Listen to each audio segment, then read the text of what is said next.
Welcome to Samba Samba. Enjoy the video.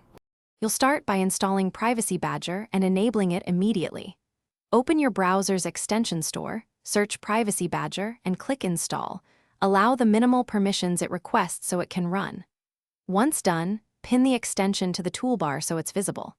Make sure the extension icon shows an active state. This confirms it's running. You're not configuring trackers yet. This step gets the tool ready so detector learning can begin as you browse. You now let Privacy Badger learn by browsing. Use sites you normally visit over a few sessions, so the extension detects repeating third-party trackers and assigns them scores. Then open the Privacy Badger pane and review the list of trackers it found.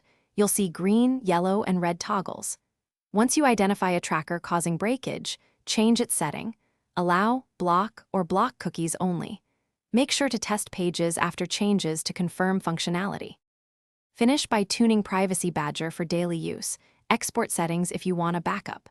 Use it alongside other privacy tools, but be mindful they sometimes overlap and conflict, so disable duplicates. If a site breaks, first open Privacy Badger and temporarily set the offending tracker to allow, then reload. This resolves most issues. If problems persist, clear site cookies and retry. Remember why? You're balancing privacy and site functionality, so make incremental changes rather than sweeping disables. Thanks for watching. Consider subscribing if we helped you.